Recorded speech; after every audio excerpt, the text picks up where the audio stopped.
السلام علیکم ورحمۃ اللہ وبرکاتہ۔ اعوذ باللہ من الشیطان الرجیم، بسم اللہ الرحمن الرحیم۔ آغاز ہوتا ہے رکوع نمبر 13 کا۔ اللہ تعالیٰ ارشاد فرماتے ہیں وقال الذي اشتراه من مصر لامرأته أكرمي مثواه عسى أن ينفعنا أو نتخذه ولدا۔ اللہ تعالیٰ ارشاد فرماتے ہیں کہ مصر والوں میں سے جس نے اسے خریدا تھا،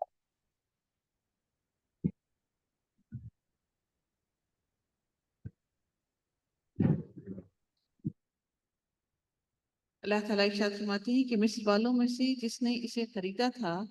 اس نے اپنی بیوی سے کہا، یعنی جو عزیز مصر جو تھا اس نے اپنی بیوی سے کیا کہا کہ اسے بہت عزت اور احترام کے ساتھ رکھو، اکرمی، عزت اور احترام سے رکھو،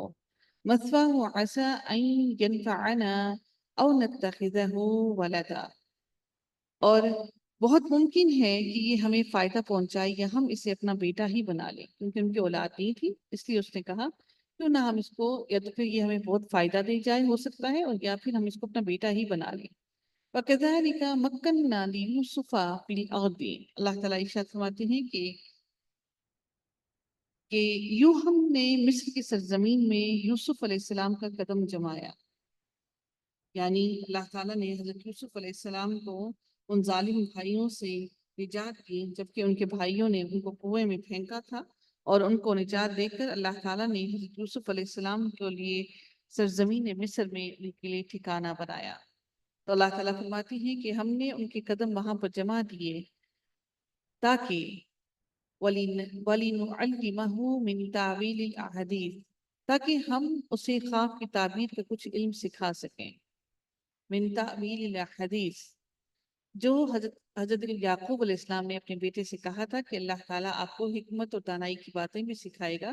اور انہوں نے یہ بھی کہا تھا کہ اللہ تعالیٰ آپ کو تعویل الاحادیث، یعنی کہ باتیں کون سی ہیں ان کی تعویلیں سکھائے گا۔ تعویل کہتے ہیں کہ تعویل الاحادیث، الیبوریشن، ان کو الیبوریٹ کرنا، ان کو ایکسپلین کرنا، کیونکہ خواب جو ہوتے ہیں وہ ایک پہیلی کی طرح ہوتے ہیں جن کو ہر کوئی نہیں سلجھا سکتا۔ تو اللہ تعالیٰ نے حضرت یوسف علیہ السلام کو تعویل الاحادیث، خوابوں کی تعبیریں سکھائیں۔ اللہ تعالیٰ نے ان کو وہ جگہ عطا کی جہاں پر ان کو رزق ہو، کھانے پینے اور ان چیزوں کی پریشانی نہ ہو، بلکہ وہاں پر ان کو اللہ تعالیٰ نے علم سکھانے کے لیے وقت دیا، سیکھنے کے لیے وقت دیا۔ اللہ تعالیٰ فرماتے ہیں وَاللَّهُ غَالِبٌ عَلَىٰ أَمْرِهِ وَلَكِنَّ أَكْثَرَ النَّاسِ لَا يَعْلَمُونَ۔ پھر اللہ تعالیٰ مزید ارشاد فرماتے ہیں کہ اللہ تعالیٰ اپنے ارادے پر غالب ہے، لیکن اکثر لوگ بے علم ہوتے ہیں۔ لا يعلمون، اکثر لوگ نہیں جانتے۔ مزید اللہ تعالیٰ اگلی آیت میں ارشاد فرماتے ہیں کہ وَلَمَّا بَلَغَ أَشُدَّهُ آتَيْنَاهُ حُكْمًا وَعِلْمًا۔ اللہ تعالیٰ فرماتے ہیں اور جب یوسف علیہ السلام پختگی کی عمر کو پہنچ گئے، یعنی اشدہ، شدت پر پہنچ گئے اپنی عمر کی، یعنی جو پختہ ہو گئی عمر ان کی، یعنی جوانی تک پہنچ گئے، تو اللہ تعالیٰ فرماتے ہیں آتیناہ حکما و علما، اللہ تعالیٰ فرماتے ہیں کہ ہم نے اسے قوت فیصلہ اور علم عطا کیا۔ وَكَذَلِكَ نَجْزِي الْمُحْسِنِينَ، ہم نیک کاروں کو اسی طرح بدلہ دیتے ہیں، ہم نیک کاروں کو، نیک لوگوں کو اسی طرح سے ان کو فائدہ بھی دیتے ہیں اور ان کو تمام کاموں کا بدلہ بھی دیتے ہیں۔ اور اللہ تعالیٰ یہ بدلہ صرف آخرت میں نہیں بلکہ اللہ تعالیٰ یہ بدلہ دنیا میں بھی عطا کرتے ہیں۔ تو اللہ تعالیٰ نے ان کی اس نیکی کا بدلہ ان کو دنیا میں ہی عطا کیا۔ حضرت یوسف علیہ السلام پر پہلی وحی کہاں پر نازل ہوئی تھی؟ کہاں پر ان کو پہلی وحی نازل ہوئی تھی؟ جی، ہم پڑھ چکے ہیں۔ جب وہ کنویں میں تھے جی بالکل، ماشاء اللہ، تبارک الرحمن۔ جی، جب وہ کنویں میں تھے تو پہلی وحی اس وقت ان کو نازل ہوئی تھی جب اللہ تعالیٰ نے ان کو حوصلہ دلایا۔ اگلی آیت میں ارشاد ہوتا ہے کہ وَرَاوَدَتْهُ الَّتِي هُوَ فِي بَيْتِهَا عَن نَفْسِهِ وَغَلَّقَتِ الْأَبْوَابَ وَقَالَتْ حَيْتَ لَكَ، اللہ تعالیٰ ارشاد فرماتے ہیں کہ اس عورت نے وَرَاوَدَتْهُ الَّتِي هُوَ فِي بَيْتِهَا، اس عورت نے جس کے گھر میں یوسف علیہ السلام تھے، یوسف کو بہلانا پھسلانا چاہا۔ وَرَاوَدَتْهُ الَّتِي هُوَ فِي بَيْتِهَا عَن نَفْسِهِ وَغَلَّقَتِ الْأَبْوَابَ، اور اس نے کیا کیا کہ اس عورت نے جس کے گھر میں یوسف علیہ السلام تھے یوسف کو بہلانا پھسلانا شروع کیا کہ وہ اپنے نفس کی نگرانی چھوڑ کر کہ وہ اپنے نفس کی نگرانی چھوڑ کر کہ وہ اپنے نفس کی نگرانی چھوڑ دیں عن نفسه کہ وہ اپنے نفس کی نگرانی چھوڑ دیں یعنی اپنے نفس کو اپنے جو انہوں نے اپنے کنٹرول میں کر رکھا ہے اس کو کنٹرول ان کے نفس کا ان کے ہاتھ سے نکل جائے وغلقت الابواب اور اس عورت نے کیا کیا کہ دروازے بند کر دیے اور اس نے جب دروازوں کو بند کر دیا وغلقت الابواب دروازوں کو بند کر دیا وقالت اور اس نے کہا حیت لکا کہ کہنے لگی لو آ جاؤ میرے پاس آ جاؤ میری طرف آ جاؤ میرے پاس قال حضرت یوسف علیہ السلام نے فرمایا معاذ اللہ انہ ربی احسن مثوایا اور انہوں نے حضرت یوسف علیہ السلام نے کہا کہ اللہ کی پناہ وہ میرا رب ہے مجھے اس نے بہت اچھی طرح رکھا ہے احسن مثوایا اس نے مجھے بہت اچھا ٹھکانہ دیا ہے میں اپنے رب کی پناہ میں آتا ہوں کہ میں ایسے کام کروں انہ لا یفلح الظالمون اور انہوں نے آگے سے یہ جواب دیا کہ بے شک ظالم لوگ فلاح نہیں پاتے ظالم لوگ سے مراد کیا ہے یہاں پر کہ وہ لوگ جو اللہ تعالیٰ کی حدوں سے باہر نکلتے ہیں وہ کبھی بھی فلاح نہیں پاتے تو انہوں نے واضح الفاظ میں کہہ دیا کہ بے شک ظالم لوگ فلاح نہیں پاتے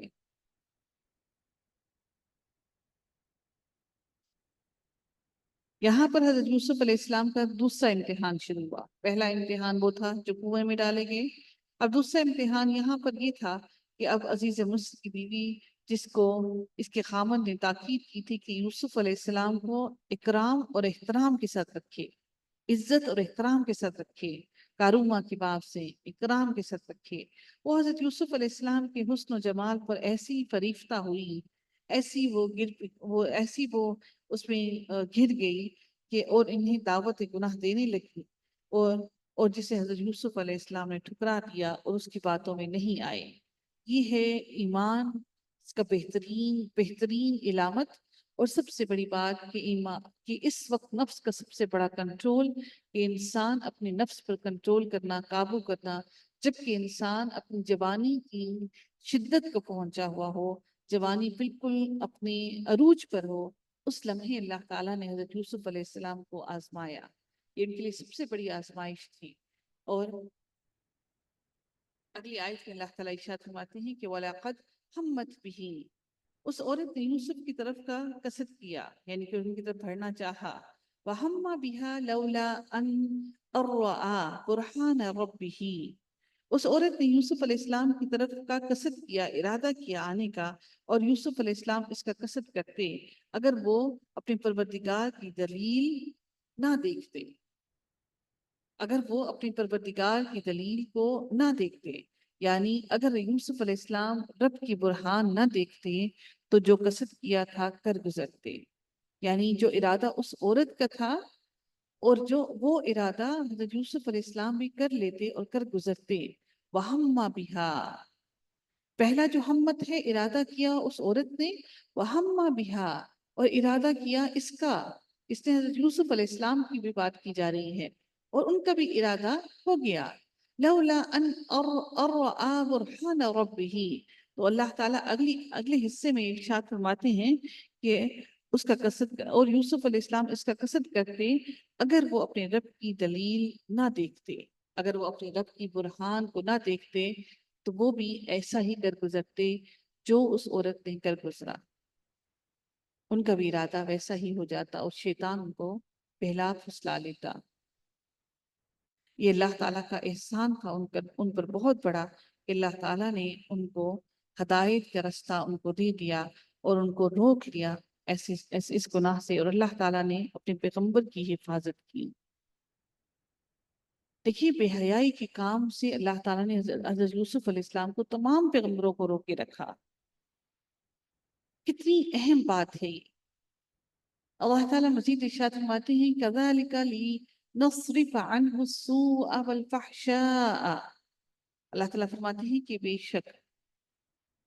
یوں ہی ہوا اس واسطے کہ ہم اس سے برائی اور بے حیائی دور کر دیں یعنی جس طرح ہم نے یوسف علیہ السلام کو برہان دکھا کر برائی یا اس کے ارادے سے بچا لیا اسی طرح ہم نے اسے ہر معاملے میں برائی اور بے حیائی کی باتوں سے دور رکھنے کا اہتمام کیا، کیونکہ وہ ہمارے چنے ہوئے بندوں میں سے تھا۔ کیونکہ اللہ تعالیٰ فرماتے ہیں کہ وہ انہو من عبادنا مخلصین، کیونکہ وہ ہمارے مخلص خالص چنے ہوئے بندوں میں سے تھا، اس لیے ہم نے اس کو برائی سے اور والفحشاء بے حیائی سے بھی روک لیا، پھیر دیا۔ وَكَذَلِكَ لِنَصْرِفَ، کہ ہم نے اس سے پھیر دیا برائی کو بھی اور بے حیائی کو بھی۔ یعنی جو ہم دعا کرتے ہیں نا کہ اللہ تعالیٰ آپ کی طرف آنے والے ہر شر کو آپ سے موڑ دے، دور کر دے، اللہ تعالیٰ آپ کی طرف جو شر آ رہا ہو اس کو بھلائی میں بدل دے، تو یہ وہی شر کو بھلائی میں اللہ تعالیٰ نے ان کو بدلا۔ تو یہ دعا بہت بڑی ہے،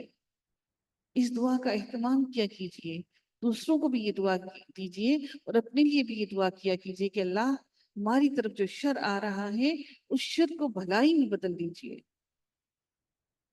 اللہ تعالیٰ مزید ارشاد فرماتے ہیں وَاسْتَبَاقَ الْبَابَ وَقَدَّتْ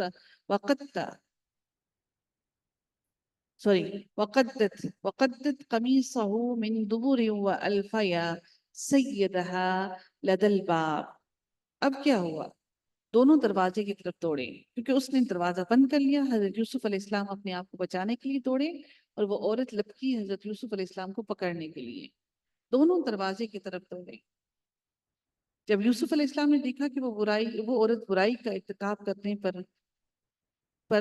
پوری طرح سے قادر بھی ہے اور وہ پوری طرح سے کوشش بھی کر رہی ہے، تو وہ باہر نکلنے کے لیے دروازے کی طرف دوڑے اور یوسف علیہ السلام کے پیچھے انہیں پکڑنے کے لیے وہ عورت بھی دوڑی۔ یوں دونوں ہی دروازے کی طرف لپکے اور دوڑے، اور اس عورت نے یوسف علیہ السلام کا کرتا پیچھے کی طرف سے کھینچ کر پھاڑ ڈالا، اور دروازے کے پاس ہی عورت کا شوہر دونوں کو مل گیا تو کہنے لگی، یہ عورت کہنے لگی، کیا کہنے لگی؟ قالت ما جزاء من اراد باہلک سوءا، اور کیا کہنے لگی وہ عورت کہنے لگی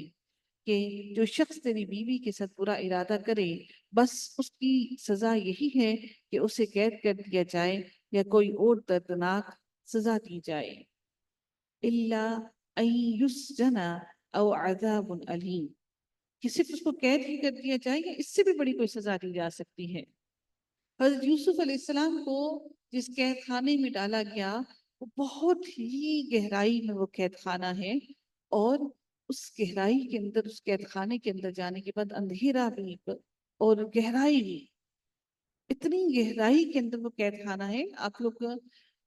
اس پر یوٹیوب پر سرچ کیجئے گا زبیر ریاض کے نام سے، انہوں نے بہت ڈیٹیل کے اندر زبیر ریاض کے نام سے جب آپ ان کو سرچ کریں گی تو انہوں نے بہت ڈیٹیل کے ساتھ یوسف علیہ السلام کا وہ قید خانہ انہوں نے دکھایا ہے۔ اب وہ دیکھیے گا کہ اس کو دیکھ کر ہی انسان کا دل خوف میں مبتلا ہو جاتا ہے کہ اتنی گہرائی میں اور اس قسم کا قید خانہ جہاں پر حضرت یوسف علیہ السلام کو کئی سالوں تک ان کو ڈالے رکھا گیا، تو اس کو دیکھ کر ہی، اس قید خانے کو دیکھ کر ہی انسان کو اتنا خوف آتا ہے کہ انسان سوچتا ہے، اور حضرت یوسف علیہ السلام کا کتنا صبر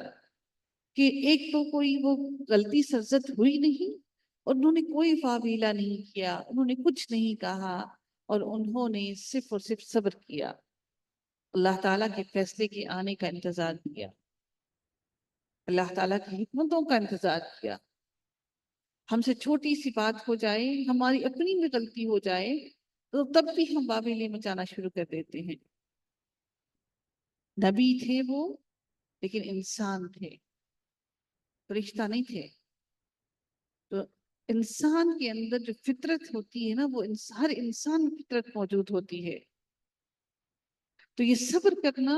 نبیوں نے، اللہ تعالیٰ نے نبیوں کو ہم انسانوں میں سے ہی اسی لیے بھیجا کہ ہم انسان ان کو دیکھ کر راہ راست پائیں اور دیکھیں کہ اگر وہ اتنی مشکلات میں صبر کر سکتے ہیں تو ہمیں بھی ان کے نقش قدم پر چلنا چاہیے۔ ہم پریکٹسنگ مسلمان ان کو کہتے ہیں جس نے نماز پڑھی، روزہ رکھا، داڑھی رکھ لی، قرآن پڑھ لیا، وہ پریکٹسنگ مسلمان ہم اس کو سمجھتے ہیں۔ جن عورتوں نے پردہ کر لیا، جن عورتوں نے شرعی پردہ شروع کر دیا، ان کو تو ہم پکا پریکٹسنگ مسلمان کہتے ہیں۔ لیکن باقی جن چیزوں سے ہمیں اللہ تعالیٰ نے رکنے کو کہا، جن رشتہ داریوں کو توڑنے سے منع کیا، جن معاملات کے اندر اللہ تعالیٰ نے حسن سلوک کرنے کا حکم دیا، اگر وہ ساری کی ساری چیزوں کو ہم پیروں تلے رونتے ہوئے آگے چلے جاتے ہیں تو ہم پریکٹسنگ مسلمان نہیں ہیں۔ پریکٹسنگ کا مطلب یہ ہوتا ہے کہ اللہ تعالیٰ نے جو قرآن میں فرما دیا، جو نبی اکرم صلی اللہ علیہ وآلہ وسلم کی سنت سے ہمیں مل گیا، ان تمام باتوں کو اپنی زندگی میں شامل کر کے اس پر پریکٹس کیا جائے۔ صحابہ کرام پریکٹسنگ مسلم تھے، ہم لوگ پریکٹسنگ مسلم نہیں ہیں۔ تو ہمیں اپنے رویوں کو، ہمیں اپنی باتوں کو، ہمیں اپنے احساسات کو، ہمیں اپنی فیلنگز کو، ہمیں ہر چیز کو بدلنے کی ضرورت ہے۔ ہمیں اپنے دلوں کو بدلنے کی ضرورت ہے۔ اب اس عورت نے جب اب دیکھیے کہ پھر بہکا رہی ہے، فوراً تیش دلا رہی ہے اپنے شوہر کو۔ شوہر کو غصہ تو آیا ہوگا دیکھتے ہوئے، اور جب وہ اس نے جیسے ہی دیکھا تو اس نے اپنے شوہر کے غصے کو دیکھتے ساتھ ہی تیش دلانے کی کوشش کی۔ اب مرد کی اب مرد کے احساس کی بات ہو رہی ہے کہ جب مرد غصے کی حالت میں ہوتا ہے تو وہ کتنا زیادہ ایموشنل ہو جاتا ہے کہ اس کو ہر غلط بات بھی درست لگ رہی ہوتی ہے، وہ اپنی سوچنے سمجھنے کی صلاحیت کھو بیٹھتا ہے۔ لیکن عورت جو ہے وہ ایسی نہیں ہوتی۔ عورت اتنی جلدی لڑائی جھگڑے میں اپنی سوچنے سمجھنے کی صلاحیت نہیں کھوتی، بلکہ عورت کے اندر چالی مزید چلنے آ جاتی ہیں، اس میں زیادہ چالاکی آ جاتی ہے۔ جو فتنہ اٹھتا ہے وہ عورتوں سے اٹھتا ہے، وہ مردوں سے نہیں اٹھتا۔ ہم اس کو اپنی اچھی بات سمجھیں یا اپنی بری سمجھیں، ایسا ہے، ایسی حقیقت ہے۔ اور جو مرد زیادہ عورتوں کے زیر اثر میں رہتے ہیں، جو بالکل عورتوں کے اندر ہی ہمیشہ محو رہتے ہیں، ان کی تربیت کا حصہ ہر وقت عورتوں کے بیچ میں ہی رہتا ہے، مردوں کے بیچ میں کم ہی اٹھنا بیٹھنا ہوتا ہے، تو ان کے اندر بھی وہ ساری کی ساری باتیں عورتوں کی آنا شروع ہو جاتی ہیں۔ اللہ تعالیٰ ہم خواتین پر رحم فرمائے، کیونکہ جہنم ہم سے بھری جائے گی۔ نبی پاک نے ایسے ہی نہیں کہا کہ میں زیادہ صدقہ کیا کرو کیونکہ میں تم سے جہنم کو بھرا ہوا تمہیں جہنم میں بھرا ہوا پایا، تمہیں مردوں کی نسبت زیادہ پایا جہنم میں۔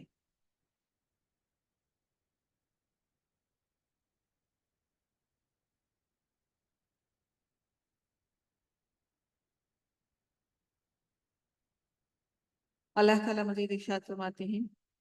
کہ قال، فرمایا، کس نے فرمایا؟ یوسف علیہ السلام نے۔ ہی روادتنی عن نفسی وشاہد شاہد من اہلہا۔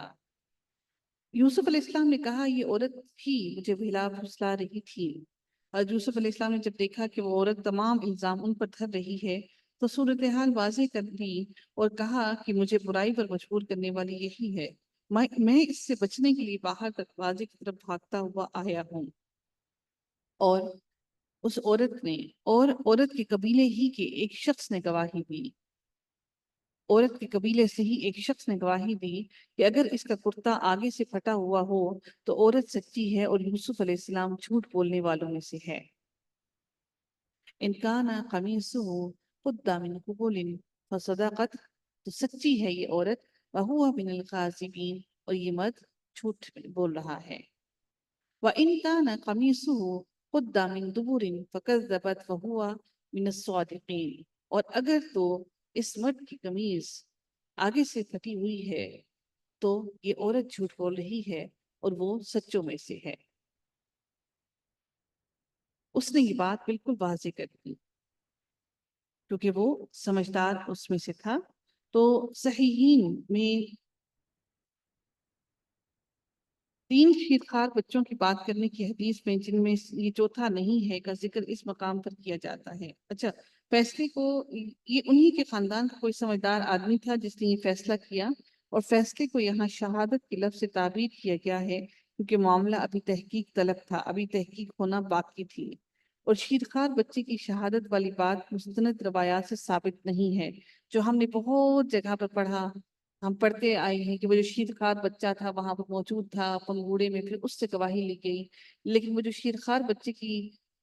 بات کی جاتی ہے وہ کسی مستند حدیث میں، کسی مستند روایت میں نہیں ہے۔ جو قرآن میں لکھا ہوا ہے وہ صرف اتنا ہی لکھا ہوا ہے کہ ایک وہاں پر ایک اسی عورت کے خاندان سے ایک آدمی سے گواہی لی گئی، اور جو قرآن کی بات ہے وہ حق اور سچ ہے۔ تو وہ جو بات ہم پڑھتے آئے ہیں اپنے بچپن سے کہ ایک بچے سے گواہی لی گئی، وہ درست نہیں ہے۔ اگر ایسی کوئی بات ہوتی تو قرآن میں اس کا ذکر لازمی ہوتا، ٹھیک ہے؟ تو وہ شیرخوار بچے کی جو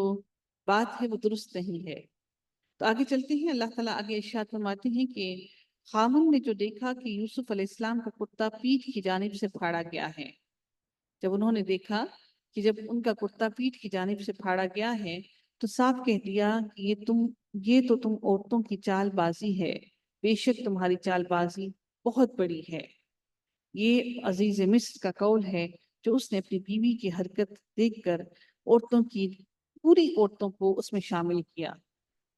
یہ نہ اللہ تعالیٰ کا قول ہے اور نہ ہر عورت کے بارے میں صحیح یہ بات ہے، اس لیے اسے ہر عورت پہ چپکا دینا اور اس بنیاد پر عورت کو مکر و فریب کا منشا بنا دینا کہ صرف عورت ہی مکر و فریب کرتی ہے ساری کی ساری، تو یہ قرآن میں ہرگز ایسا ہرگز نہیں ہے کہ تمام کی تمام عورتیں چال بازیاں کر رہی ہیں، بلکہ یہ صرف اور صرف عزیز مصر کا کی قول ہے، اور ایسا ہی بالکل ایسا ہی اس کو قرآن میں کاپی کر دیا گیا ہے۔ قیدکن ان قیدکن عظیم، اس نے تمام عورتوں کو اس میں شامل کر دیا۔